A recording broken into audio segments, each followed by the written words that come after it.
Folks, how's everyone doing today? I just got back from Sectors in Richmond. I remember where I was 2 days ago. Just got back from Sectors in Richmond yesterday. Had a great time there. Talked with a bunch of people, many people from the community. Talked with a bunch of players. Had a great time. But yeah, I'm excited to dive into common clarifications. We're going to pull that up in just a moment. But we're going to also talk, before we get into those lessons, we're going to talk a little bit about the merch kits that we have coming out very soon that we've discussed previously. And I want to get started with those because that is more time-sensitive information. And I want to make sure that we get that done before we start going on tangents. So, why don't we start by pulling up what we're looking at? The particularly exciting stuff is the promos, so we're going to pull those up first, but give me a second to hit some buttons, grab some things, and cut on over to that. So, okay, merch kits. We have two merch kits that we've discussed before, the Twilight Falls merch kit and the Smuggler's Crate merch kit. The Twilight Falls merch kit is going to include Poggle the Lesser, Ki-Adi-Mundi, Count Dooku, and Darth Maul, so the second, third, fourth, and fifth promo on that top row. It's going to come with a Stronghold, Gamegenic Stronghold, a 200 count deck box from Gamegenic, in, I want to say, blue, because that's the color that we've got, as well as that exclusive Darth Maul playmat. We have 500 made of this art. It is stitched edged, very nice. With that art, we got 500 of them. The lightsaber doesn't actually stick out of the playmat because it's actually just that edge, but so it's the 4 promos, the one deck box that holds 200 cards. So if you have a nice chunky deck, or a deck that's been quadruple sleeved, and the playmat. For Smuggler Crates, it's going to be Enfys Nest, Ahsoka Tano, and the Ghost. Those 3 promos, plus 2 Squire deck boxes, which are Gamegenic 100 count deck boxes, as well as the stitched exclusive Ahsoka Tano playmat, of which we have 500 copies. So, X-Unicorn Mayox is saying, how do I get those? So, they are going to be going on sale starting tomorrow at noon Pacific is our target launch time. They're $125 each, plus shipping costs, and buyer pays all that and import duties and that sort of thing. We are going to be shipping to the United States, and our partner Tier 1 is going to be shipping to Europe and Canada. What we will do is, starting tomorrow, we're going to send out an email at noon Pacific, and we're going to send out notifications in the Discord server to all level 1 judges saying, hey, you're able to make this purchase now. You will have 1 week from, again, tomorrow, noon Pacific.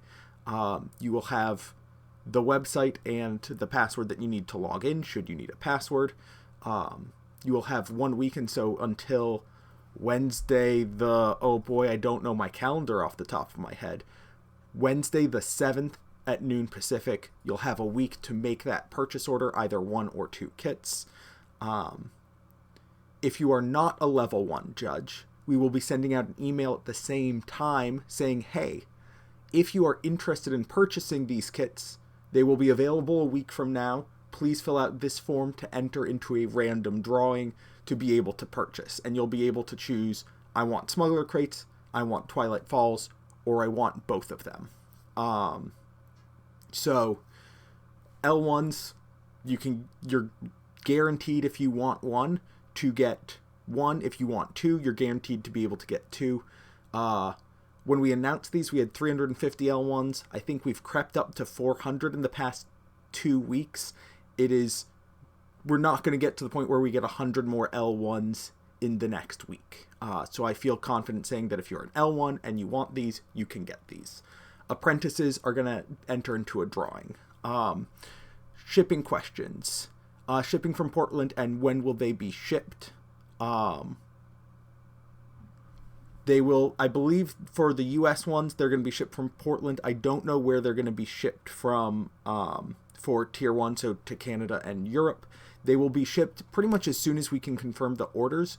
We are going to make sure that you are a level 1 judge that has your profile information set to public so that we can verify that and so that tournament organizers can find you.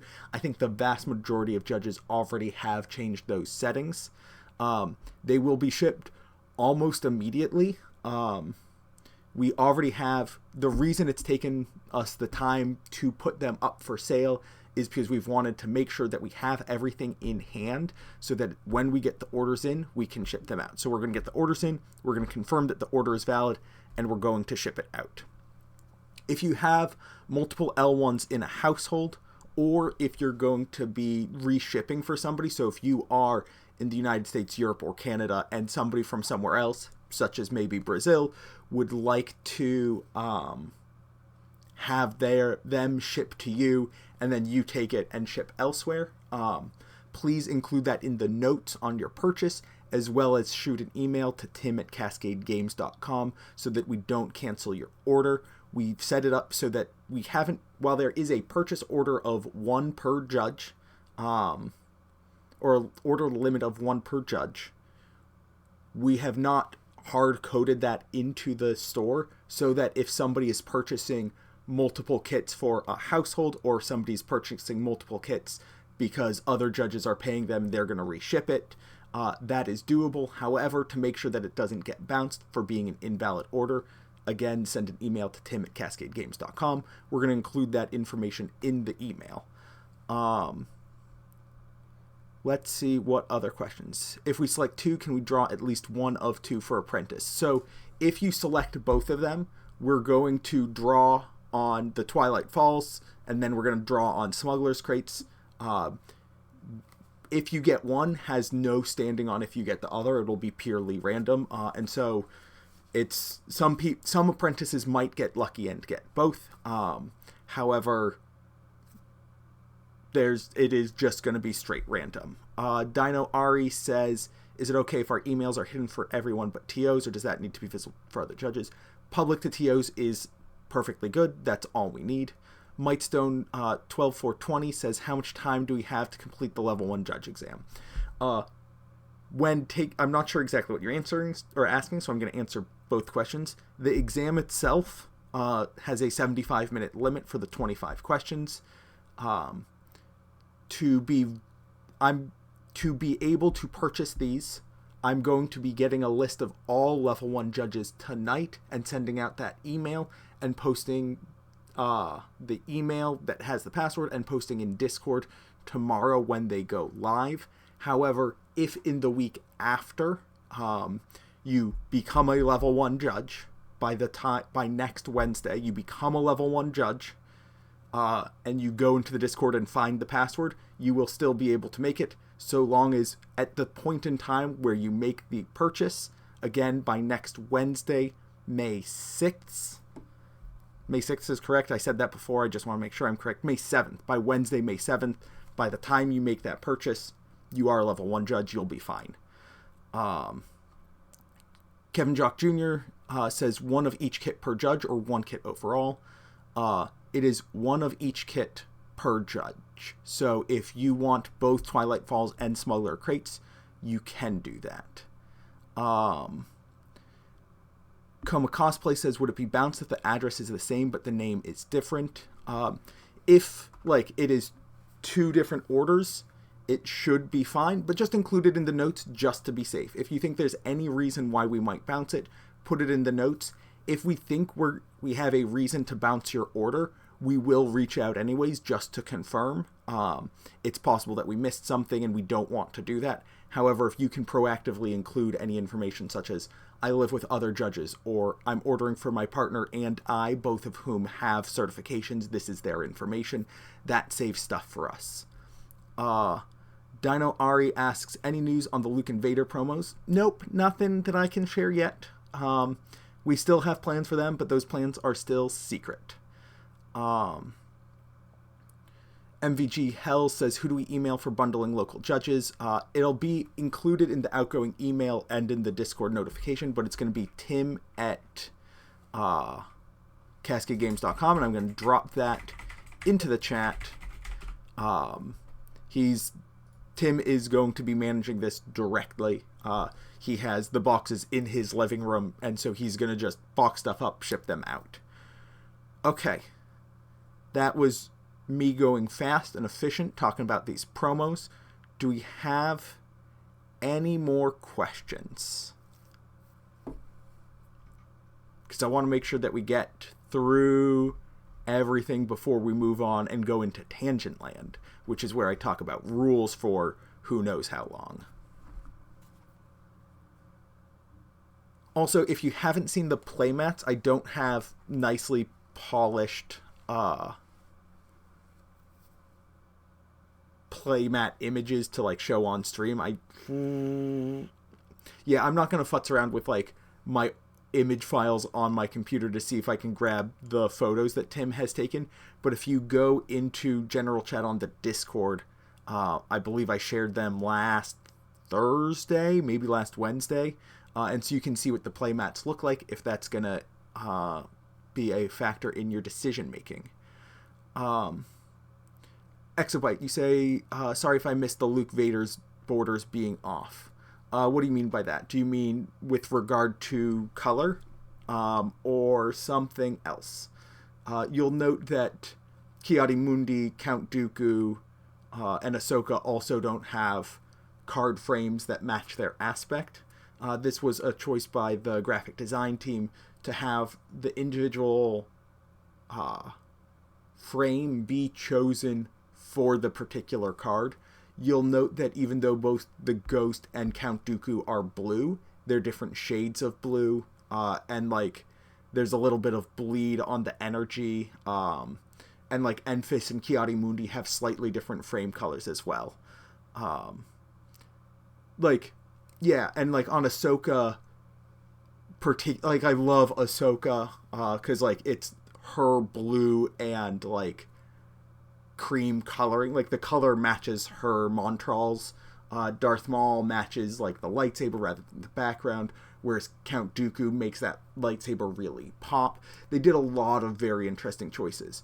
Also, I didn't mention it today. It's important to mention, these promos, all of them are foil. And that means that the lightsabers look absolutely gorgeous. The energy blasts from the Ghost look absolutely incredible. And the hologram on Poggle the Lesser is fantastic. And I can't wait to get my hands on these because they look very, very cool. Alrighty, fantastic. If we don't have any other questions, we're going to cut back to this view as I get ready for actually talking about the content of our lessons. We all know that the promos are cool, but we're really here for the rules. Let me pull up lesson 4. So we have a bunch of clarifications.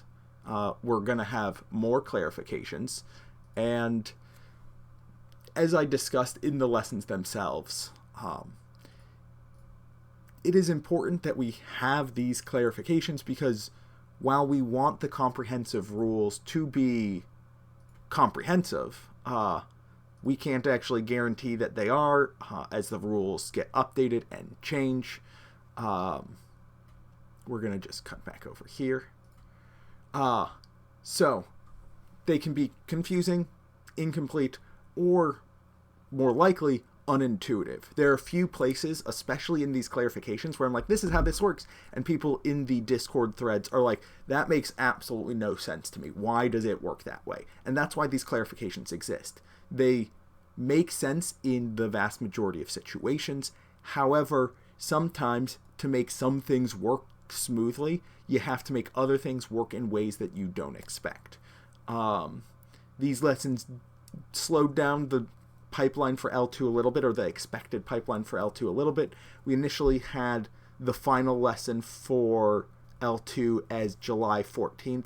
I think I've already added 3 lessons to the syllabus, which will push it back a week and a half, which pushes us to, I want to say, the 24th. Yeah, it pushes us back to the 24th.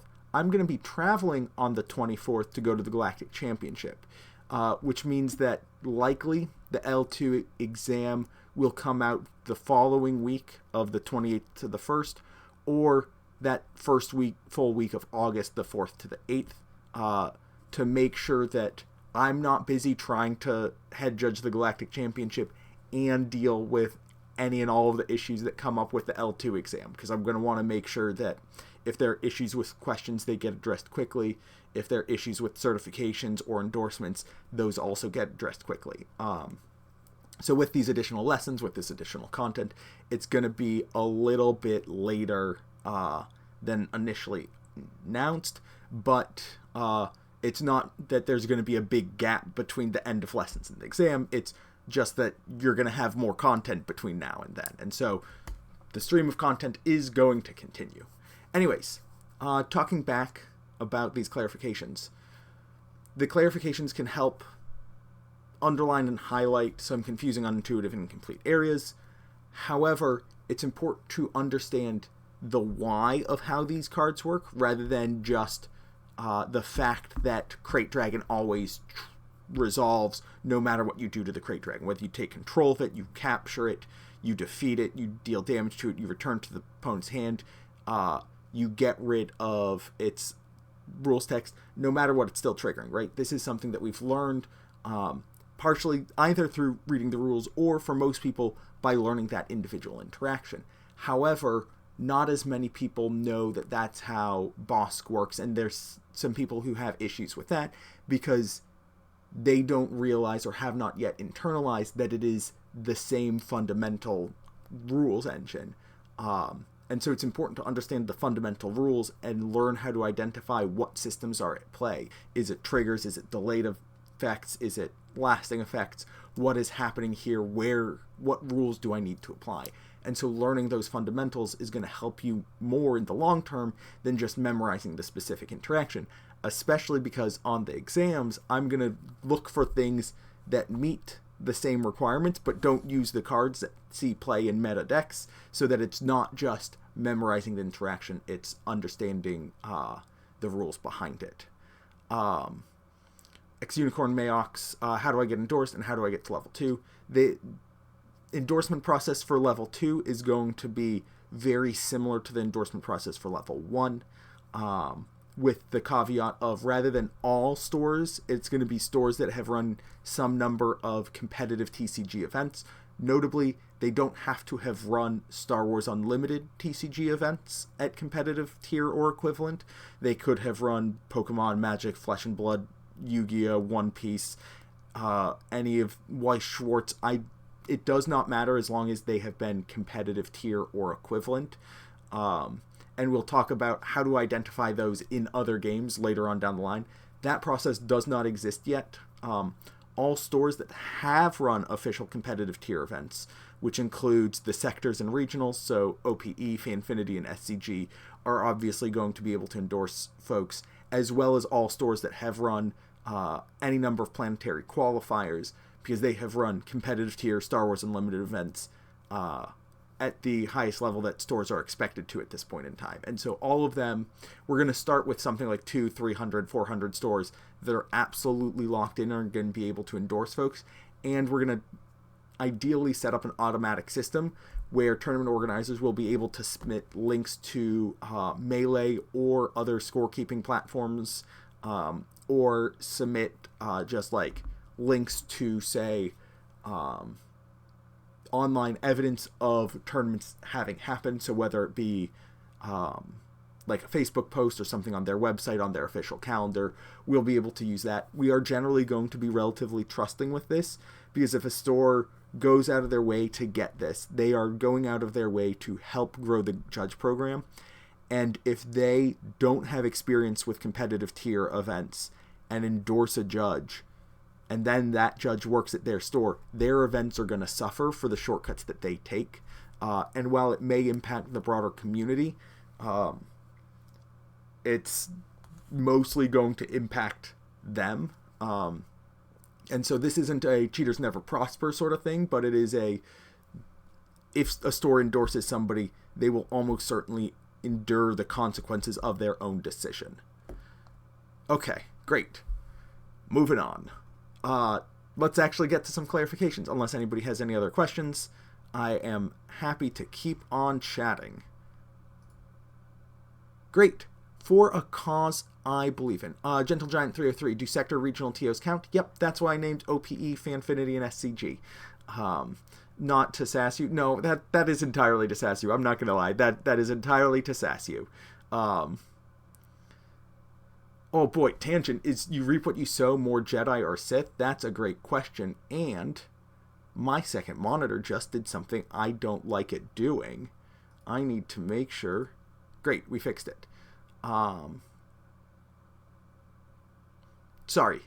Tangent on tangent. I think you reap what you sow. Oh, I don't know. That's a very good question. I'm going to think on that while I talk about for a cause I believe in.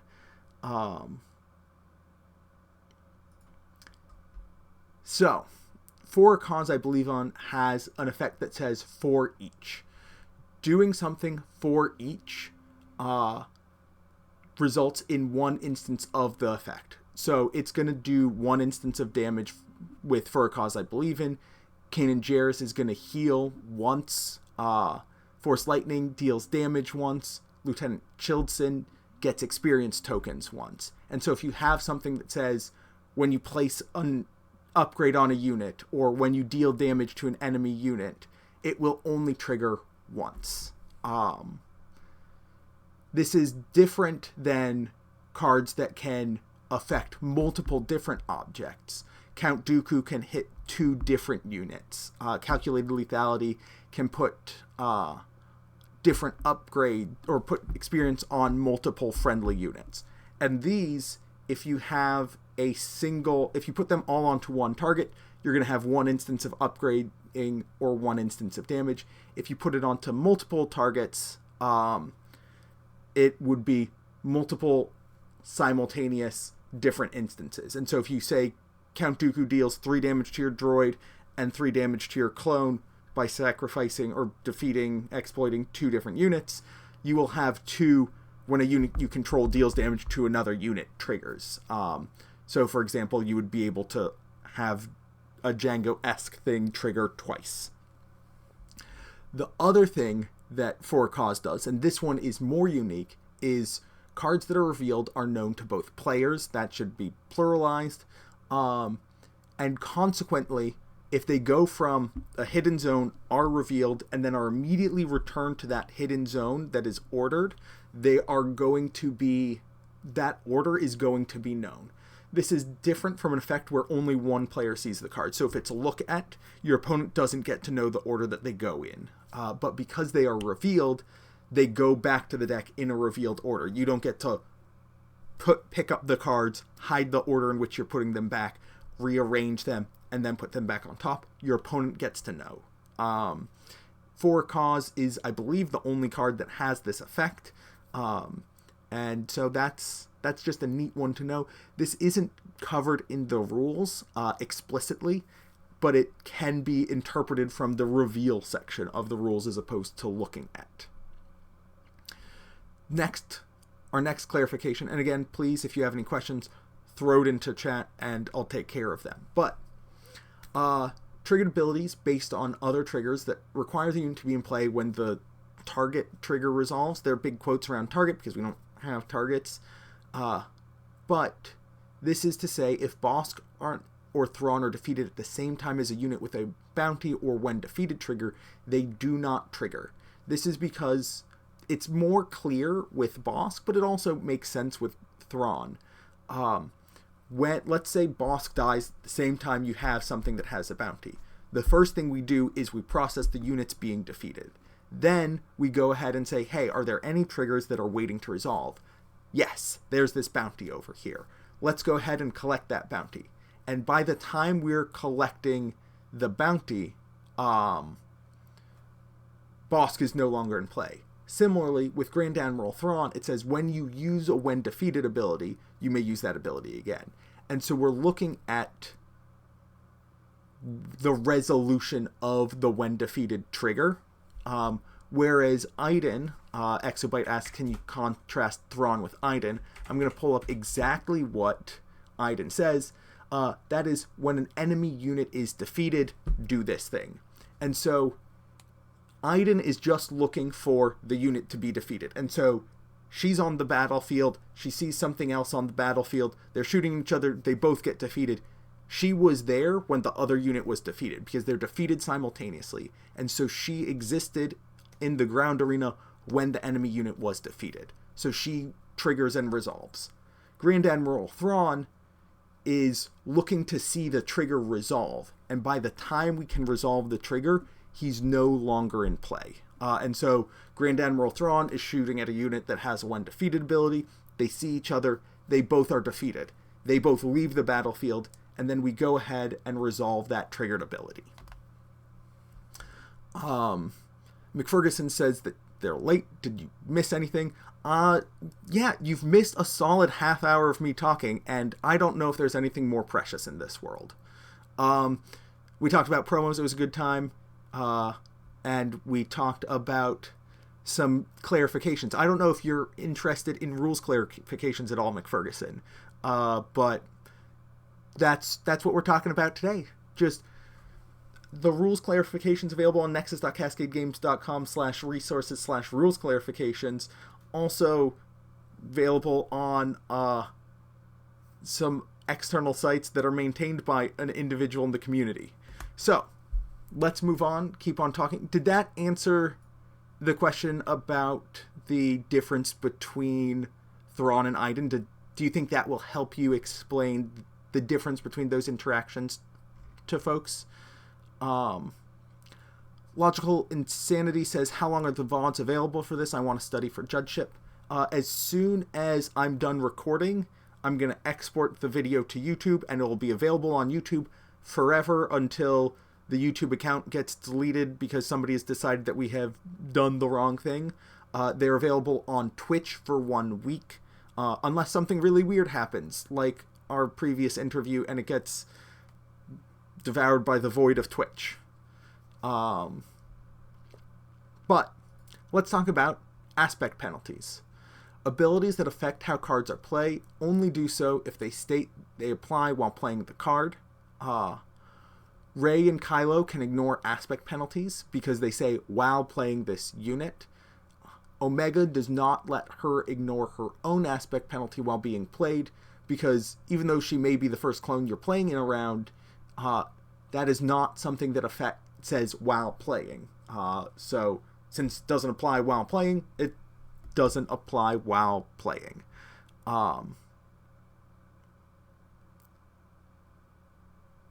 Great. Let us move on to Rook and talk about how Rook interacts with combat damage. So, combat damage is one step, even if we have combat damage happening non-simultaneously, like we do with Shoot First, with Han, and various other effects. All combat damage triggers resolve at the end of that step. We do all of combat damage. So, the way Rook works is, let's assume it's attacking with something with 5 HP. Rook deals 4 points of damage first, because it's getting +1 from Shoot First. Then, the other unit deals its damage back. Then, triggers occur. Any sort of deals damage triggers occur after both units have dealt their damage. While Rook's trigger will trigger first, it won't resolve until the defending unit has had an opportunity to deal its damage back. So giving Rook Shoot First doesn't help as much as you would like it to. Now, if it does deal lethal damage on its own, if you're attacking a 4 HP unit, the defending unit is defeated immediately, and it deals no combat damage because we are checking constantly for remaining HP. Alrighty. let's talk about what preventing damage actually means. So, for all of these examples, I'm going to say that you control an Outer Rim Outlaws with a shield token on it, or you are playing an Outer Rim Outlaws and putting a shield token on it. Can you smuggle and deal 4 damage? Can you use Toro Calican to ability and deal 1 damage to the Outlaws as you play it? To ready Toro, how does it interact with indirect damage, which I don't have pictured here? And how does it interact with Rook, who we were just talking about? Let's go over those, or as I like to say, let's dive in. So, with First Light and with Toro Calican, both of these are essentially looking to see if you say, yes, I want this, I'm going to start doing this process. Both of these are effectively costs. And as long as you start to pay the cost, as long as if it gets replaced by something else, that's entirely okay. And so, First Light, deal 4 damage to a friendly unit, replaced by dealing no damage, entirely fine. You have still paid that cost. Similarly, you may deal 1 damage to it if you do ready this unit. You may, and if you do abilities, explicitly look to see if you began the action, and even if that action is replaced by something else, that if you do, still resolves. On the other hand, shield counters don't interact with indirect damage particularly well. Indirect damage just goes straight through them. Shield tokens say prevent damage. Indirect damage is unpreventable, and if shield tokens could somehow prevent unpreventable damage, that word unpreventable would be superfluous and wholly unnecessary. So indirect damage does go through shields. However, shields also say if you do prevent the damage. And if you don't prevent the damage, like the damage is unpreventable, the shield isn't defeated. Similarly, with Rook, you don't actually deal combat damage. Now, what's the difference between something like Rook looking for you to deal combat damage and Toro Calican that says you may deal 1 damage if you do? It's that these are costs, these are things that you are actively doing, as opposed to Rook that is looking for a trigger condition. So, if you had something that says whenever you deal damage to a friendly unit, and smuggled out First Light and dealt damage to a shielded Outer Rim Outlaws, that hypothetical card would not trigger, even though the dealing 4 damage part is considered to have worked for First Light. Similarly, if you have that same hypothetical card that says whenever you deal damage to a friendly unit effect, and you trigger Toro Calican and you deal 1 damage to your Outer Rim Outlaws, and it gets hit by the shield, Toro Calican sees you tried to deal 1 damage, therefore I will resolve ready the unit. The other card, or hypothetical, sees that you dealt no damage and therefore won't trigger.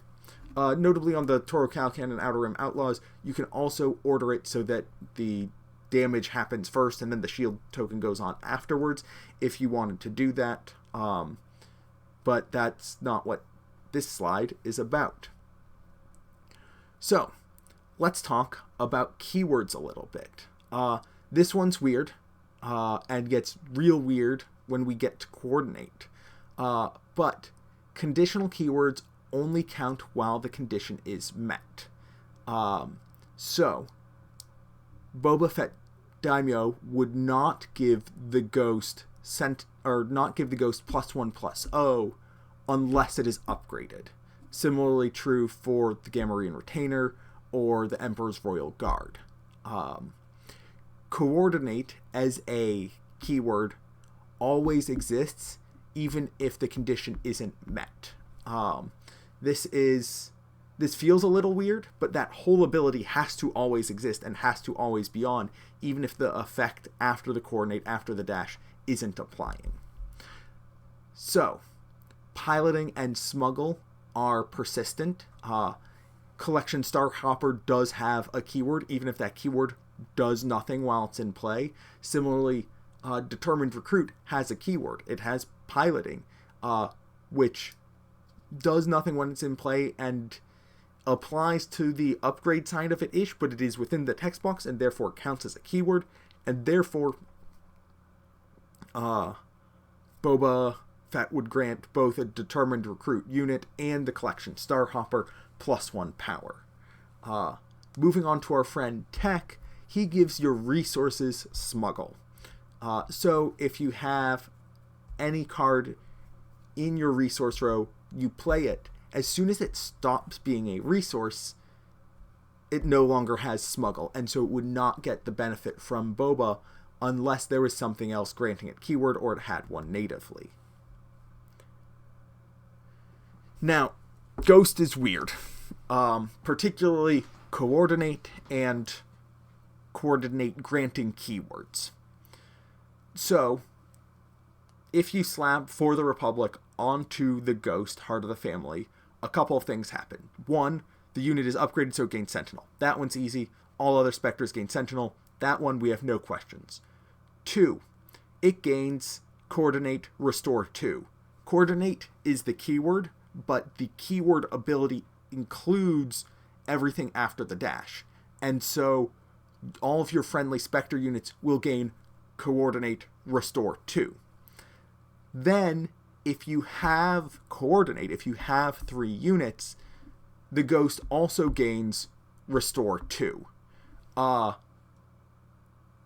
Because it has that, your friendly Spectre units will gain Restore 2 in addition to having gained Coordinate Restore 2. And because you have Coordinate, they're gaining Restore 2 from their Coordinate ability, as well as gaining Restore 2 from the Ghost's ability. And so, if you throw For the Republic onto the Ghost and you get Coordinate, the Ghost will have Restore 2, and all of your friendly Spectres will have Restore 4. This is why clarifications exist, because this is super unintuitive. Every single person who has heard of this is going to be like, oh, yeah, my things have Restore 2. Gotcha. Coordinate is a keyword, has Restore 2. Not, oh, it gains Restore and it gains Coordinate Restore. That's wild. Similarly, and the reason this works this way in this very unintuitive way is because Bounty Hunters, Quarry, and other bounties, the bounty keyword includes the effect of the bounty. Otherwise, the keyword doesn't do anything, right?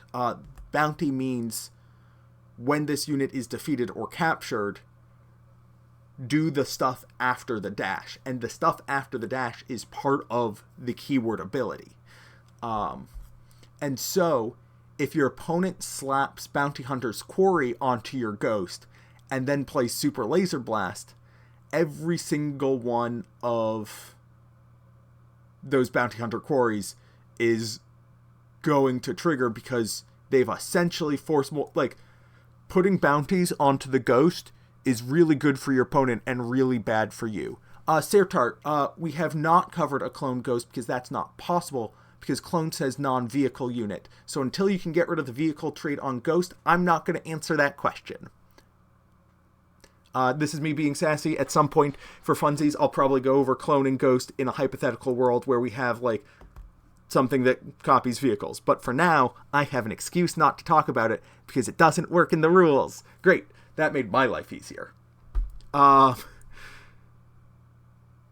So, keywords are weird. Let's talk about Barra Sophie. I think this one has been a little bit less... one's a little bit less contentious and a little bit more common sense. A lot of people had a lot of questions when she was initially previewed. People were like, okay, so when I play her, will she apply to units that were healed before she was in play because she didn't see them being healed? What if, is it a trigger? Does it, like, apply to units that were already healed but doesn't apply to units that were healed after she entered play, and what happens if she leaves play. If they were healed this phase, do they keep that +1/+0 bonus?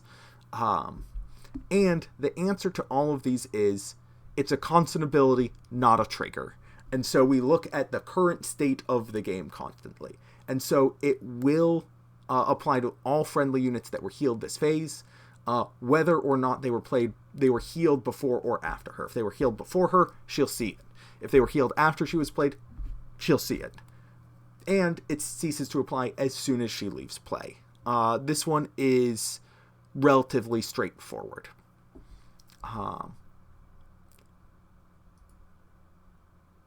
Alright, no glory, only questions. What happens if you play no glory only results on your opponent's Krayt Dragon or Supreme Leader Snoke Shadow Ruler? These are we call out these two cards, or these two units specifically, because those are the ones that had questions on clarifications that people asked the developers and we got clarifications for, but they apply to other things as well. So, with no glory on Krayt Dragon, what happens is the trigger will occur as you play the event, or it will trigger when you play the event and resolve after the event finishes resolving, but it will be independent of the source. And so, you take over the Krayt Dragon, you defeat the Krayt Dragon, and your opponent still controls their trigger and get to decide where that 5 damage goes. With Supreme Leader Snoke, you take the Snoke. Game state maintenance is immediate and can interrupt the resolution of ability or occur during the resolution of an ability, whether it's a card ability or something else. And your opponent's units, for a brief second, get -2/-2. And then immediately Snoke is defeated, along with any units that had 0 health for that instance that the comma is taken to be read between take control and then defeat it. And so if your opponent has, for example, a bunch of Clone Trooper tokens or something along those lines, and you no glory only results the Supreme Leader Snoke, all of those clones will die, even though when the event is played, they have plenty of health, and when the event resolves, they still would technically have health if they weren't defeated. Unlike other games, game state maintenance is checked during the resolution of things, not just in between resolution right before a player takes an action. So, we've got, I think, just one more, which is going to be talking about in the same arena, which is our friend Reckless Torrent and Asajj Ventress. So, both of these say in the same arena. For Reckless Torrent, it is not conditional. You pick an arena and deal damage to enemy units or a friendly and enemy unit. So if you don't control a friendly ground unit, you do have 3 space units. You can deal no damage to a friendly unit and 2 damage to an enemy unit in the same arena. As McFerguson says, this is likely just a consequence of suboptimal templating. It should effectively read, choose an arena, deal 2 damage to a friendly unit and 2 damage to an enemy unit in the same arena, in that arena. As read, it could use some improvements in templating, and I would be unsurprised if it either received errata or in a future update, if it's reprinted, they change the language on it a little bit just to clear it up. Asajj Ventress is different from Reckless Torrent because it says you may deal 1 damage to a friendly unit. If you do, deal 1 damage to an enemy unit in the same arena. This is different from Toro Calican. If you say, yes, I want to deal 1 damage to a friendly unit, but you don't have any units in that arena, you can't begin that process. Whereas with Toro Calican, you're able to begin that process and the process is replaced. Here, you're simply not able to, and so you don't deal 1 damage, and therefore you don't get to follow up with deal 1 damage to an enemy unit in the same arena. Okay, let us cut back to this. Let us close this and open up the next set of clarifications, because we've got more content to cover. Oh no, this is the wrong one. Let me open up the right one first, because we want to make sure that we have the correct lesson. And we will make sure that it does what we want it to. We present it, we go over here, and we cut back. So McFerguson asks, was the comparison to Toro what you meant? Because Toro and Asajj are both if you do. Right. So if you're not able to deal the damage because you have a shield counter, you can still do the second part because you began the process of dealing damage. However, if you're not able to resolve the damage part of Asajj because you don't have a friendly unit to deal damage to, the if you do part won't be able to resolve because there was no damage to be dealt. Does that make sense to you? Does what I'm trying to address make sense? So they function the same if you have a shield counter and an interaction with that. But if you simply do not have a unit that you can begin to deal the damage to, Asajj won't be able to deal damage to an enemy unit.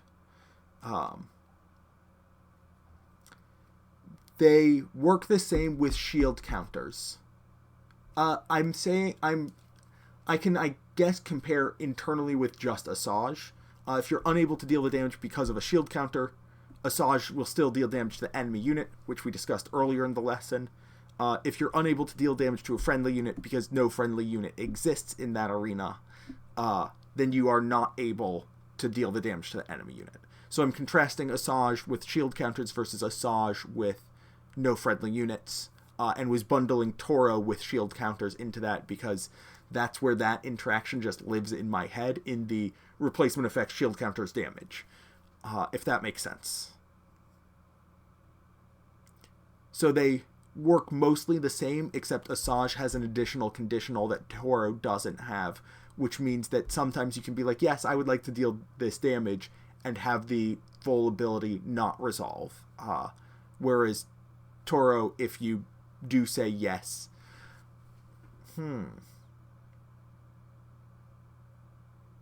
I'm coming up with a contrived situation where you have Hunters of the Haxion Brood come into play.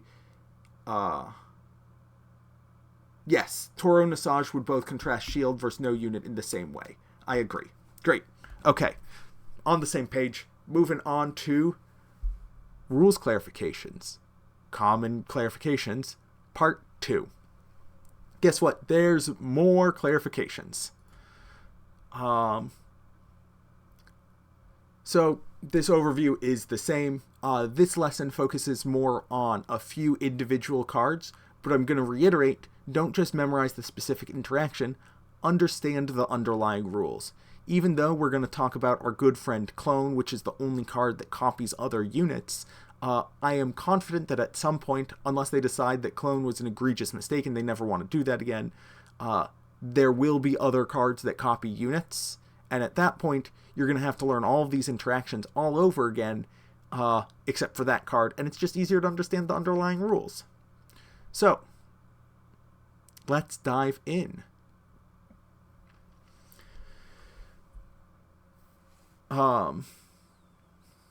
Clones copy all of the printed attributes. It does not copy lasting effects. For example, if your opponent gives one of your units a bounty with the client, and you clone the unit that has that temporary bounty on it, you do not clone that temporary bounty. Similarly, if it gets -2/-2 for a phase, you do not copy that temporary reduction. If somebody puts an upgrade on it, whether it's a Darksaber, a Lightsaber, a Jetpack, whatever, it does not copy any of the upgrade effects. And if there's a constant effect that applies, similarly not copied. Now, I want to clarify because this was something that somebody had a question of.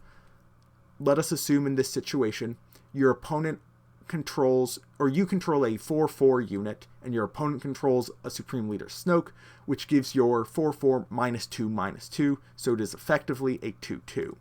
You use a clone to copy that unit.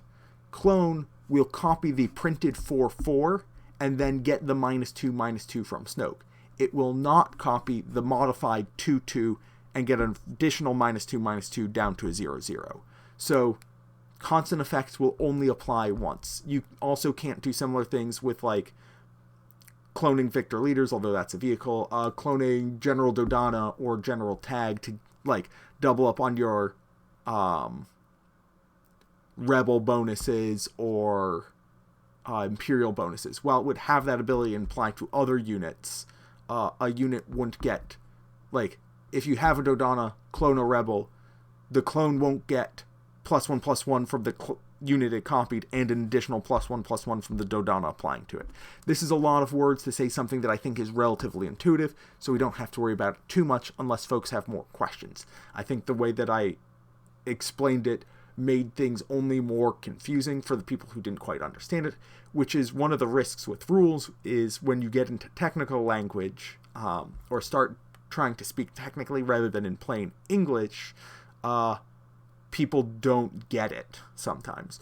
Essentially, the best way to think about clone is when you copy something, you just take a picture of it with your phone and put that on top of clone, and that's what it is. It doesn't matter what was on it, it's just picture of the card. Just photocopy the card, and that's what you're working with. Now, I'm sure in the future we'll have clones that, well, then you also cross out the little unique symbol and write in the word clone on the trait line. But other than that, it's just a photocopy of the card. So, there are more questions about clone? Oh, certainly there are. So, clone takes the card's type. It takes all of the card's printed attributes. So that includes cost, aspects, card type, arena, name, traits, power, HP, text box. It technically copies the attributions as well, and so you'd have a clone with a different artist, but that's not real. That doesn't exist. You don't have to, like, oh boy, can you imagine if we had a card that was like defeat all commons and you clone a common, then the anyways, we're not gonna talk about that. But clone takes the card type because it is an attribute. This includes token, and the clone is treated as a token while in play, so it will get a bonus from something like Shaak Ti, which gives power to friendly tokens. It loses the token attribute, as well as all other copied attributes, once it leaves play. This means if it is captured, returned to hand, or defeated, it's going to be treated like a normal card and not be removed from the game like a token is. Similarly, if you clone, say, Shaak Ti, when it's defeated and it's in your discard pile, if you play Palpatine's Return, it's gonna cost 6 less, not 8 less, because clone only has the trait clone. So how does clone interact with costs? So how does it interact with exploit? How does it interact with while playing this unit abilities? Similarly, how does it interact with things that look for a card's cost? Let's go into these one by one. For the first two, it is relatively straightforward. Why did it go farther than we want it to? Go back to where we're talking. Great. So, clone can only copy the card after it has finished being played. And so it's not going to be able to copy the Separatist Super Tank or Rey while it's still in your hand when you're paying costs. Therefore, you're not going to be able to ignore aspect penalties on clone, and you're not going to be able to exploit units if you're cloning an exploit unit, because by the time clone is able to copy something, it has already been played, and therefore the things that happen while playing the card can't happen because we're past that point in time.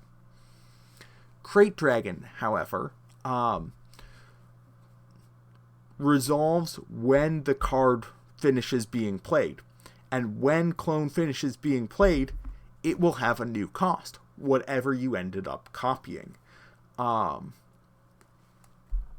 so Krayt Dragon will look to see the cost of the card that you copied. So if you clone a Krayt Dragon, your opponent's Krayt Dragon will hit you for 9. If you clone a Death Star Stormtrooper, I don't know why you would spend 7 resources to clone a Death Star Stormtrooper when your opponent has a Krayt Dragon in play, but if you clone a Death Star Stormtrooper, Krayt Dragon will only hit you for 1. In a similar vein, Lux Bonteri looks to see, it compares the 7 resources you paid to whatever is the copied cost. So if you copy a Death Star Stormtrooper, you paid more than the card's cost, so this trigger will do nothing. If you copy something like Krayt Dragon, you got a discount, Lux sees that, and will fully resolve the trigger.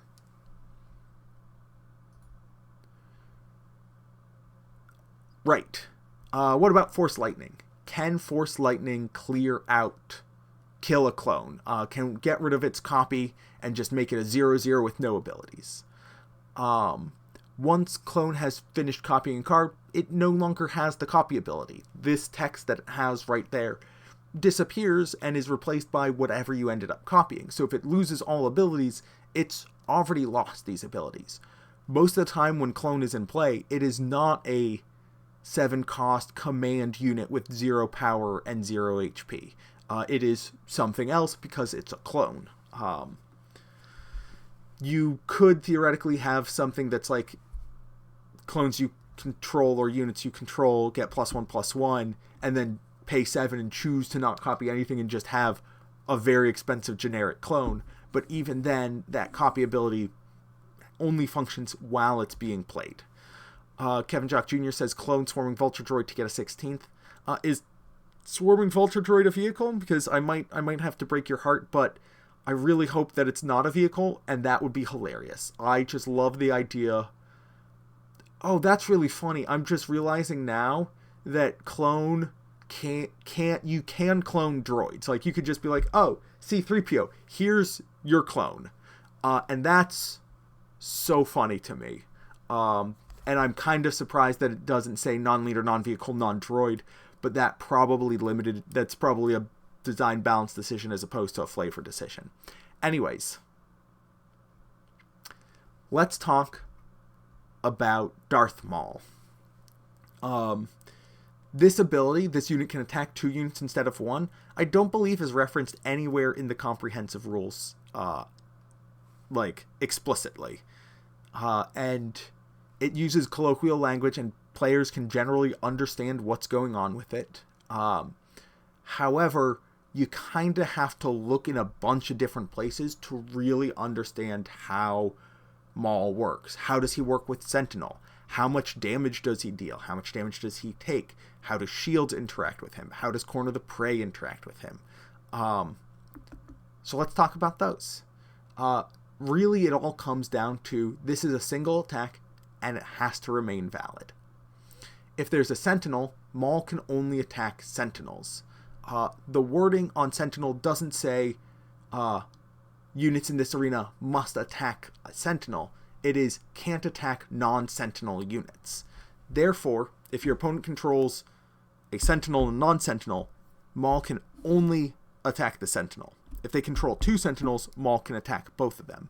But attacking all of the Sentinels your opponent controls, if it is exactly 1, doesn't allow Maul to attack non-Sentinels, because the rule doesn't say must attack Sentinel, it is must not attack non-Sentinels. And now I've said Sentinel too many times like I did in the script, and Sentinel, it just looks weird, and I don't understand how it's spelled that way. I've written it and read it too many times. Okay. Darth Maul's power is also not split. He deals his full damage to each unit that he is attacking. And so it will be 5 damage and 5 damage unless he gets a power bonus.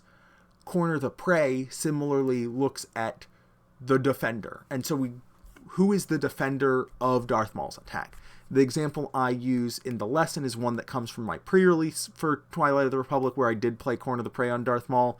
The defending player had one unit with 6 damage on it, and one unit with 2 damage on it, to give Darth Maul a total of +6 and +2 for a total of +8 for a total of 13 power. And yes, I was running the Maul leader and had him deployed, and so I was able to I did a lot of I think I did 21 damage with that attack, and that felt very good. 21 damage to base, and also killed the 2 units. But when we look at the defender, we look at both defending units. Similarly, Electrostaff and Eye of the High Ground, their penalties apply to both attacks. And so if one defending unit has an Electrostaff, both units only take 4 damage from Maul. If one of them has the High Ground, both of them only take 1 damage from Maul, rather than one unit taking the full brunt and the other one taking partial damage. So you can help your allies by having the High Ground. Maul this goes back to the for each conversation we had at the beginning of the previous lesson. Maul is dealing 2 simultaneous instances of damage, and is taking 2 simultaneous instances of damage, which are treated as 1 instance of damage. This means that if you have something that triggers when Maul deals damage to something, it will trigger twice. Or attacks and defeats. There are 2 separate attacks and defeats happening, and so something like Ruthlessness will trigger twice as Maul is attacking. However, Maul is only taking a single instance of damage because multiple things are happening simultaneous to a single object, and so a single shield token will be able to defend Maul from both of the units that he's attacking.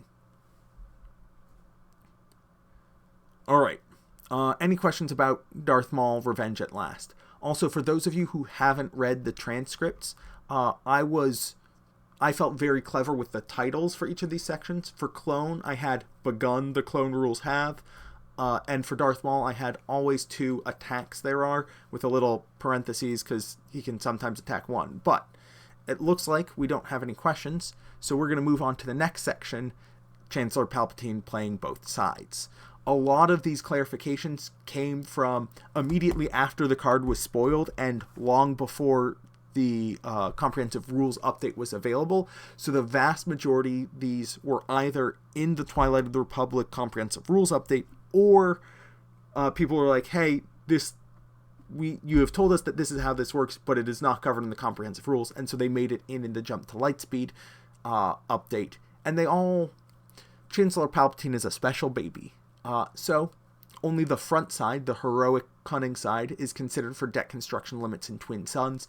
If you have a unit that is cunning on one side or a leader that's cunning on one side and aggression on the other, it would apply similarly, and it would only be a cunning on the front, like for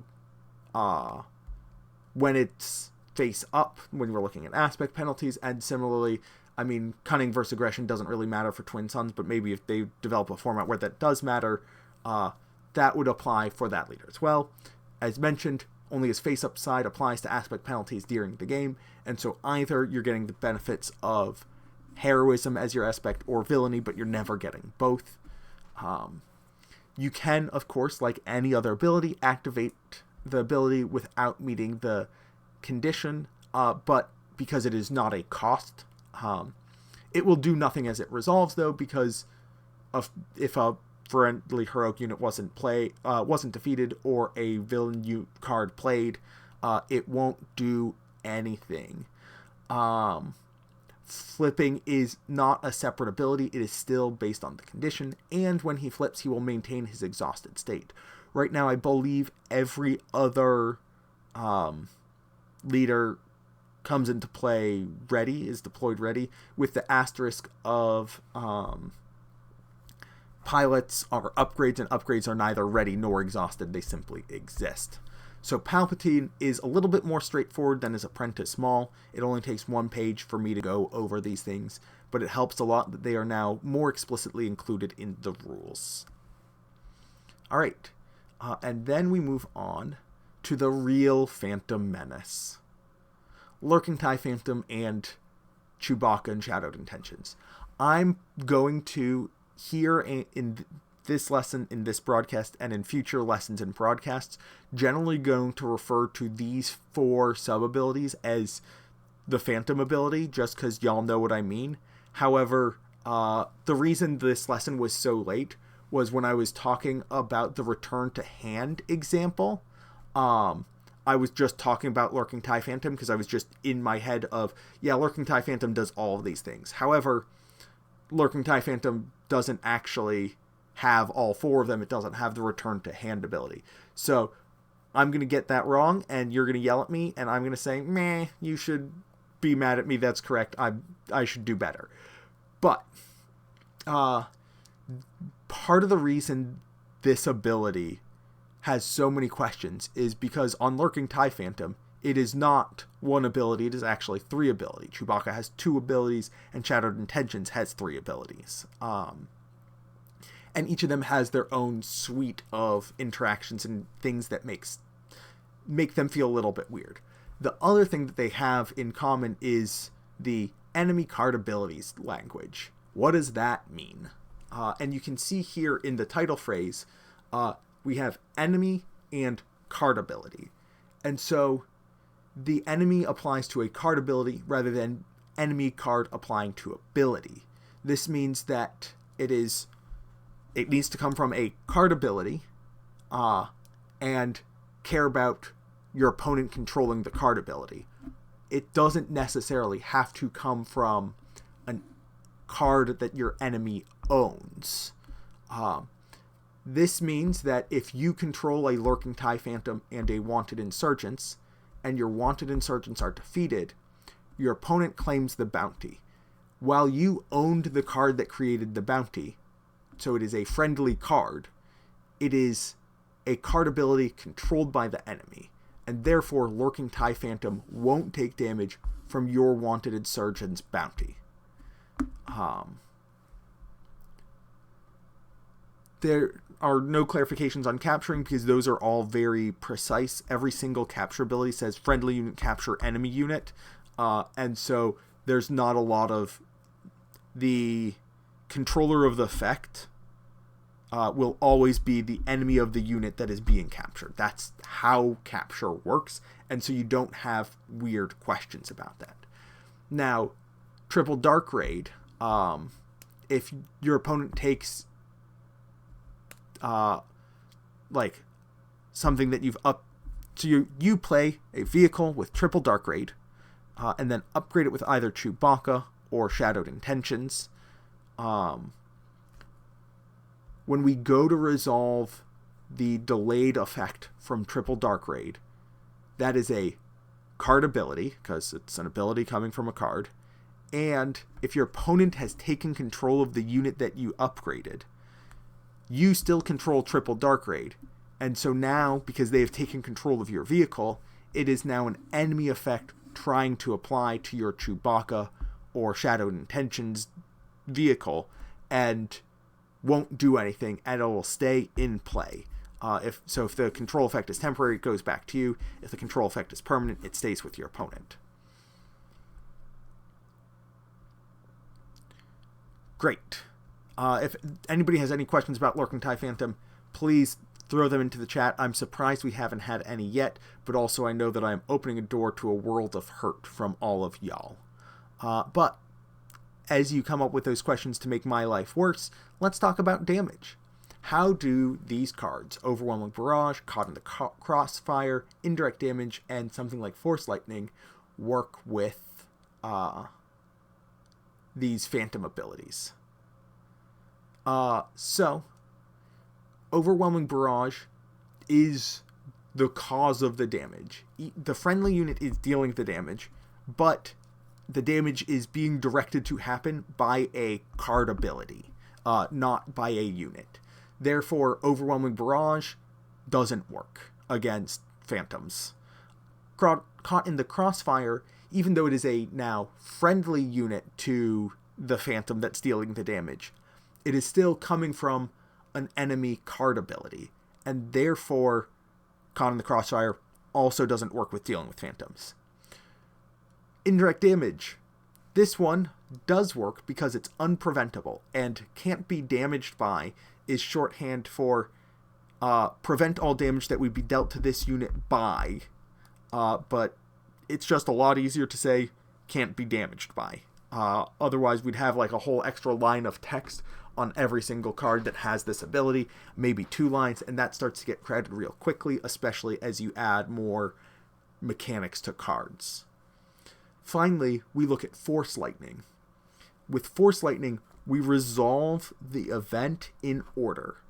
The first thing that happens with Force Lightning is the unit loses all abilities, including the protection ability, which means if you pay 1 resource against the Lurking TIE Phantom and deal 2 damage to it, the can't be damaged clause is gone by the time it resolves.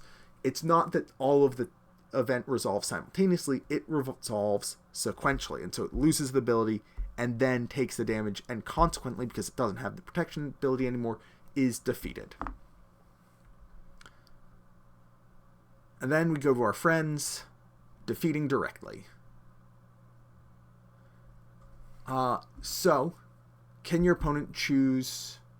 So, Vanquish simply does not work. No Glory only questions. You take control of the Phantom.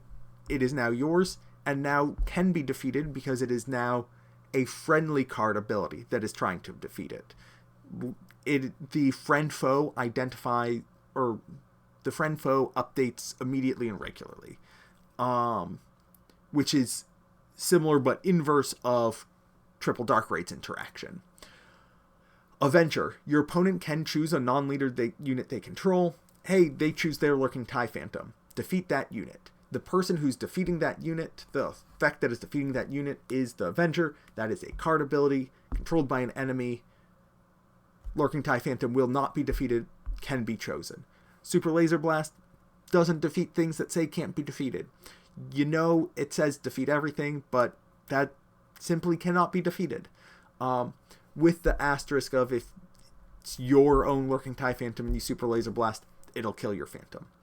Finally, with Calculated Lethality, you can try to defeat a Lurking TIE Phantom.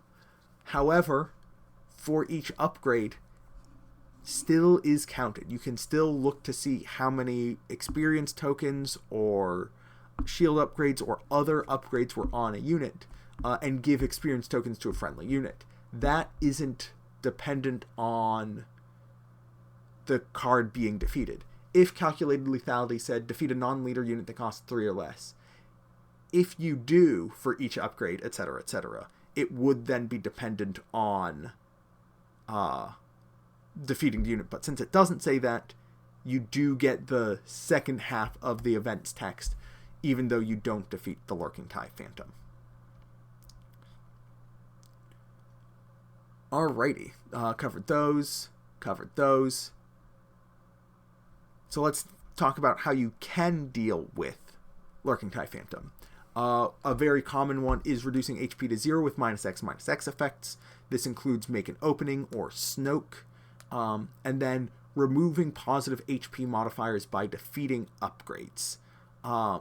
If you have a Lurking TIE Phantom that has been upgraded with something that gives it +2 HP, and you have dealt combat damage to it, so that it has 2 damage marked on it with 4 HP, it has 2 remaining HP, and then you use something like Fang Fighter or Confiscate to deal with the upgrade.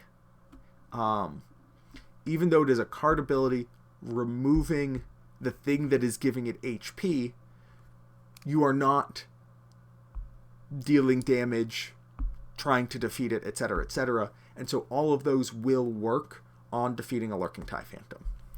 And that wraps us up. So let's cut back here. Thank you all so much for joining me, as always. As a reminder, at the top of the show, we talked a little bit about the plans for the promo distribution. You know what? I'll see if I can actually show them again, because that's always fun. But the promo kits are going live tomorrow at noon. We're going to send out emails to all L1s and apprentices.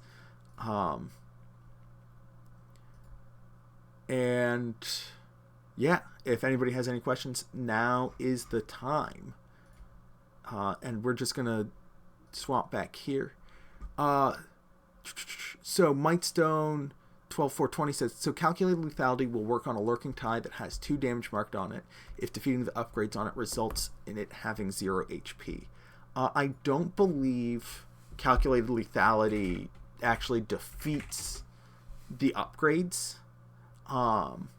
Calculated lethality only looks at the number of upgrades. So calculated lethality doesn't defeat the upgrades. It just counts the number that were on it. Or it doesn't defeat upgrades directly.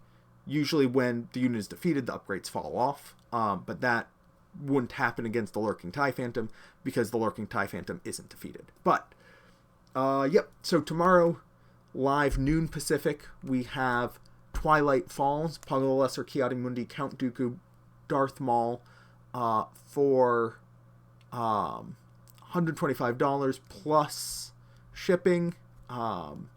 And you'll get the Darth Maul playmat as well as the Stronghold deck box. And then there's the Smuggler Crates kit, which is Enfys Nest, Ahsoka Tano, and Ghost, along with Ahsoka Tano playmat and 200 count Squire deck boxes in red and black.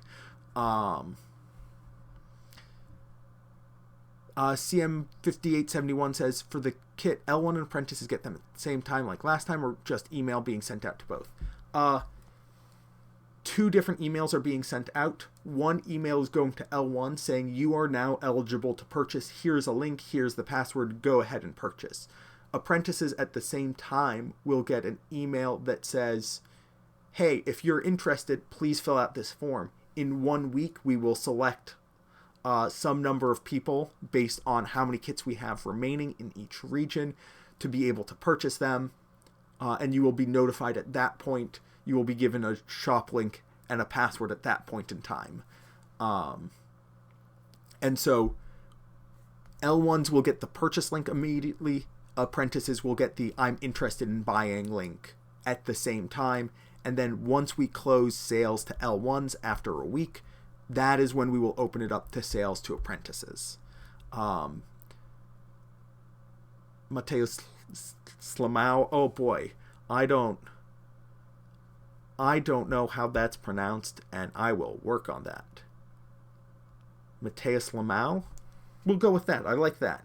But yeah, 125 plus shipping. Shipping is going to vary depending on where you are in the United States, Canada, or Europe. Tier 1 is doing shipping to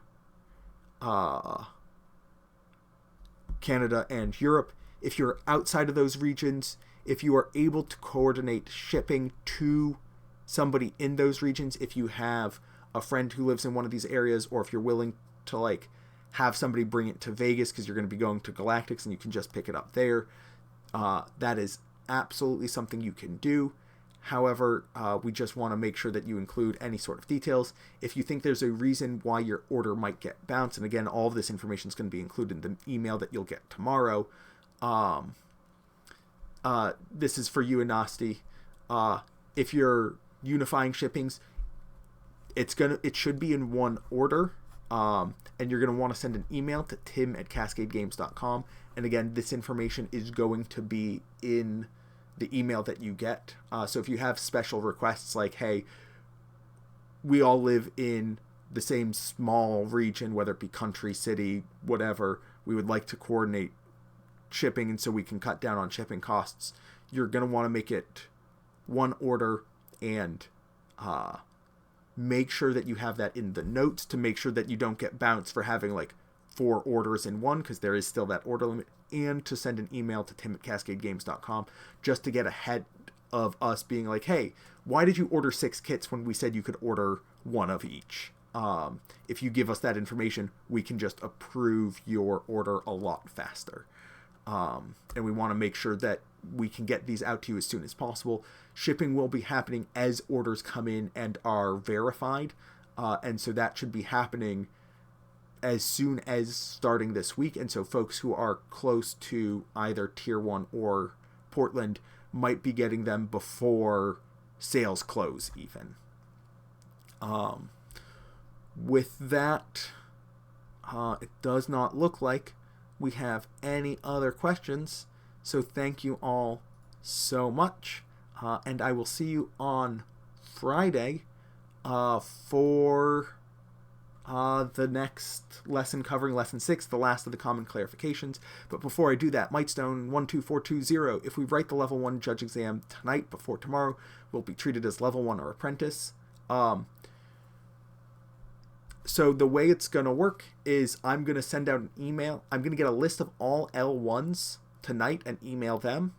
Otherwise, we're going to put the links and passwords into the L1 Discord channel tomorrow. And so as soon as you pass your Level 1 exam, link your Nexus account to Discord. We will consider you a Level 1 judge, and you'll just be able to scroll up to that password. I'll even pin it in the channel so it's easy to find for the next week. And so if you pass the exam tonight, you won't get the email. You will be able to find the link in Discord. If you pass it before tonight, you'll be able to get that email as well. However, please don't rush the exam. Please, please, please don't rush the exam. Take the time you need with the exam. If you need time to study, even if it's like, I have a busy work week, take the exam over the weekend. There will be kits. We're not going to get 100 new judges in the next week. We've gotten fewer than 50 in the past 2 weeks since announcing them, and I don't see that number increasing that much. I really don't want you to rush the exam and fail and feel real bad about it because you want to get these promos. I understand wanting to get these promos. They are awesome, but I also want you to pass that exam and feel good about it. And so if you're like, I want to take the exam, I encourage you, wait until you have time to dedicate to it. Make sure that like you've had a chance to study the materials. You know where to find the reference documents that you're allowed to access during the exam, the rules itself, the rules clarifications, etc.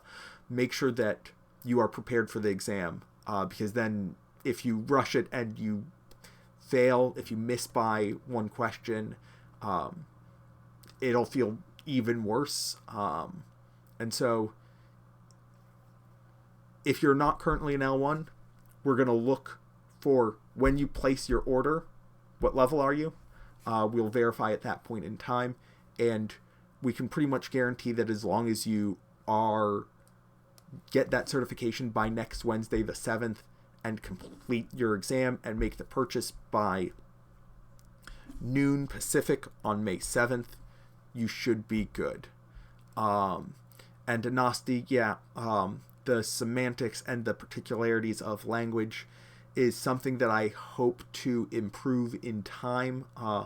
Having international translation, our first step, again, once we're able to secure more funding and once things are a little bit more stable, because frankly, some of our income is coming from these merch kits. It helps us give you a better program, but some of our costs are being eaten into by the state of the global economy. But we do want to have the test. Our first priority, as soon as we can afford to hire translators, and we are hiring them. We're not looking for volunteers, because if you're doing work for us, we are paying you. But as soon as we can, we are going to hire translators for the exam, because there are translations of the comprehensive rules and other documents, and you can take as much time as you want with the lessons, and so you can really take the time to integrate it, whereas on the exam you are under time pressure, and that's the most important place where you know exactly what words are being used and what the intent of those words are. And so translations for the exams are one of my highest priorities. I don't know when we're going to be able to do it, but I want to make sure that we have as many people in as many communities as possible have access to these exams. Anyways, thank you all for listening. Thank you all for listening to me go on tangents. You reap what you sow. Definitely Seth. All right. Good night, folks, and I'll see you on Friday.